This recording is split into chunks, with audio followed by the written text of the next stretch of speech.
Hey guys, welcome. My name is David, and this is my journey to becoming a real estate agent. So, the last video I made, it was talking about the course that I was taking, the mandatory 70-hour course, in order to even qualify to even try and get your license and take the exam, the state exam for the licensing. So, I finally finished the course. Took me about 150 hours instead of 70, so like twice, it's a little more than twice as much. But I got it done. And yeah, I was estimating when I said 150, it was a little bit more than that. So it's a little more than twice as long to get it done. But I did it, and the biggest problem for me, I guess, was the review, the final or the pre-final exam.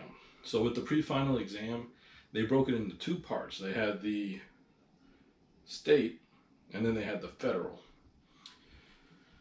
Now, with every single test in the course, you have to have a 70 or better to continue. Well, for these pre-exams, you have to score an 80%.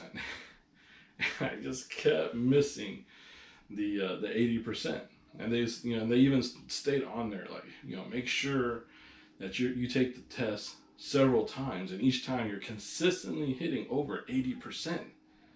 That way, when you take the state exam, you're sure to pass, because you only need to get about a 72%. I forget, I think it's a 70%, but still. They just want to make sure that you know 80% of the material, so you have that leeway of 10%, I guess. I couldn't do it. It took me forever. I finally passed the state, and then I had to do the federal. It was kind of funny because I went ahead, since I finished the course and I just had to take the pre-exams. I went ahead and scheduled and paid an additional, paid the $25 to hire a proctor to sit there with me on the computer while I did the final exam.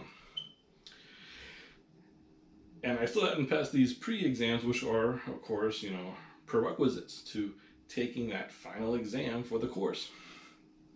So it was the night before I had scheduled the proctoring for that final exam, and oh my goodness, I spent a total of about, I don't even know how many hours to pass that exam. I just know I woke up the day before at about 8 o'clock in the morning, and from then all the way through the day, just stopping to take restroom breaks and meal breaks, and just a moment or two, 30 minutes here and there, just to kind of clear my mind, because like doing something over too much is just basically like putting you in, it's just kind of messing you up. So sometimes you just got to take a step back, take a breather, and then go back to it, and then you'll all of a sudden do better. Well, the day of the exam, I was still there trying to pass both of these pre-exams, and finally, like about an hour to go before I was scheduled to meet with the proctor and do the final exam on the course, I finally got an 84% on the exam, on the pre-exam. Oh my goodness, I was so excited, because if I had not passed that, I would have had to miss the exam, which means I would have had to pay another $25 to reschedule the exam and start, that process all over again. Needless to say, I was just happy, but I had been up now for, 24, add another 4, so that's 28 plus one more. So had been up for about 29 hours straight, at least. So my wife went out and got me a little cup of coffee from Dunkin' Donuts, and actually a large cup. And she got it back, and just before it was time for me to actually start the final exam. So I'm dirt tired, and of course, everyone says when you have to do an important exam, make sure you get your 8 hours of sleep. Well, I didn't even get one. So I'm nervous. I don't think I'm going to do well. And so it starts, and I have to download a special web browser. And then, so I would use Google Chrome. I logged in to download that special web browser, and I hooked up with the Proctored through Chrome. And he's like, okay, now, download the other web browser that we're going to give you. And what it's going to do is lock out the rest of your computer, kind of like a VPN type thing, but it kind of like just shuts you down. So I was like, okay, so I downloaded it. He's like, all right, go ahead and, now he can I screen shared with him so he can see what I was doing. He's like, all right, go ahead and close down all your other windows. I did that. Then he was like, all right, cool. Here are the rules. Oh no, I'm sorry. Before that, he said, all right, now. And you should be able to see the computer I have right here. Let me just kind of turn this a little bit. Let's see here. So this is the computer monitor, or the computer I was using. It's a Lenovo computer. I forget what it is, but it's an all-in-one computer. So it can be kind of heavy to lift. And you see how, it's like a 20, 28, 32 inch, somewhere in between their monitor. So it's like, all right, so, make sure you don't have your cell phone. I said, all right, so yeah, cell phone's gone.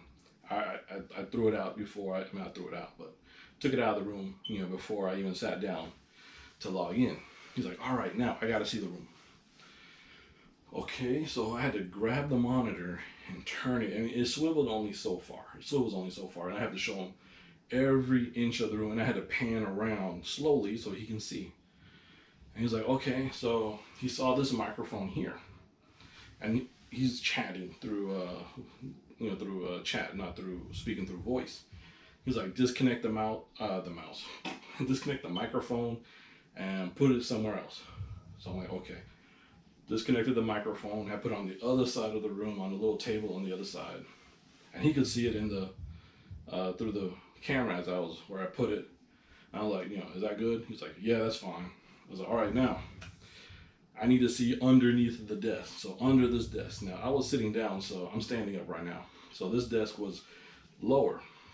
So I had to pick up the monitor and put it up under the desk and show that there's nothing down there for me to try and cheat from.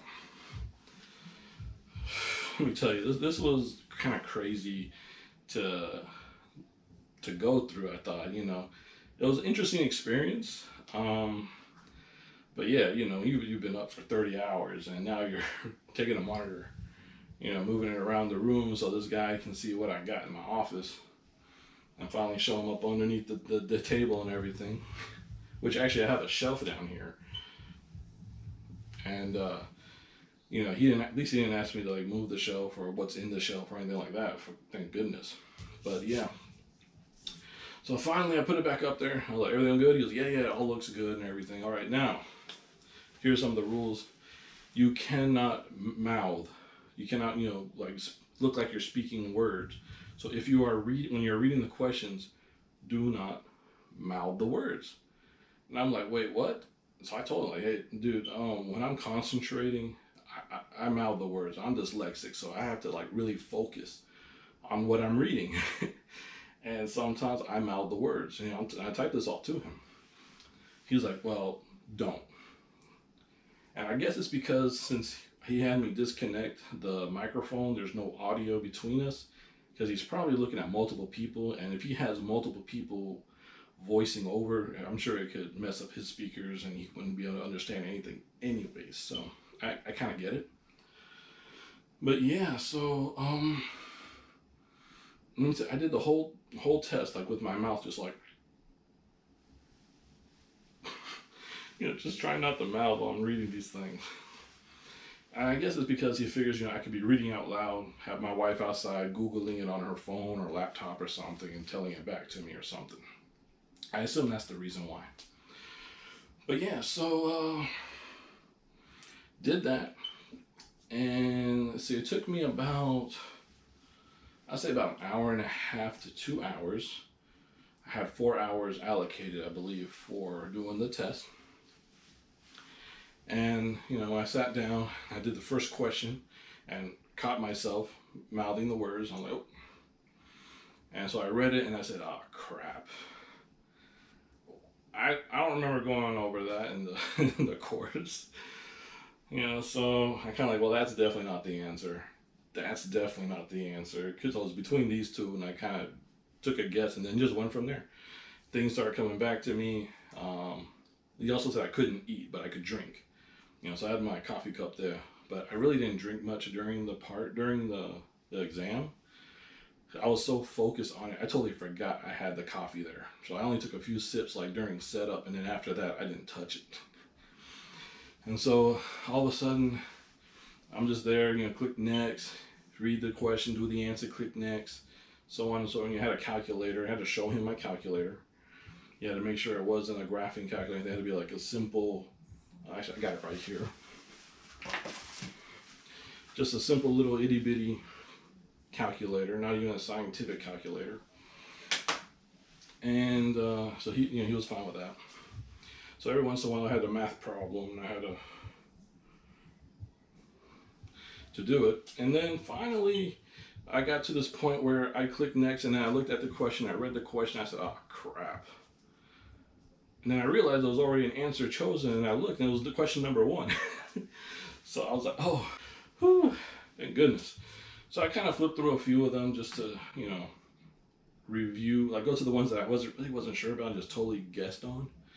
But they say, you know, generally speaking, when you guess for some reason on these exams, usually your first guess is correct. I changed a couple of them, and then I remembered, like, oh, you know what? They say don't do that. So I just went ahead, submitted the exam, and then you know, the chat popped back up, and the dude was like, congratulations. And I'm like, congratulations? Like, yeah, you passed. I'm like, awesome. So he started typing, you know, what my next steps were. I have to wait for an email. Once I get this email with certain information, I can contact the PSI people to actually set up the state licensing exam. And then I would have to choose the location, the time, and everything, and go on from there. So that's the point I'm waiting at right now. Waiting on the email to come so I can go on and get my license. So really excited that I passed that test, especially after being awake for 30 plus hours by the end of the exam. And I gotta be honest, I was so happy. I didn't even sleep till probably about 8-9 o'clock that night. I didn't fall asleep till then. So yeah, pretty excited, ready to go on and complete and become a real estate agent over here in the state of Georgia. So really excited. If you guys have any questions, please drop them down in the little comment section down there, or comment. If you like this video, you know, click the thumbs up. You know, I'd rather you not click the thumbs down, but if you didn't like this video, I guess that's your prerogative. And if you want to watch more of my videos as I put them out during my journey to becoming a real estate agent, hit the subscribe button and of course the notification bell. You know how it goes here on YouTube. So yeah, you know, thanks for watching, and look forward to seeing you in my next video. Have a good one.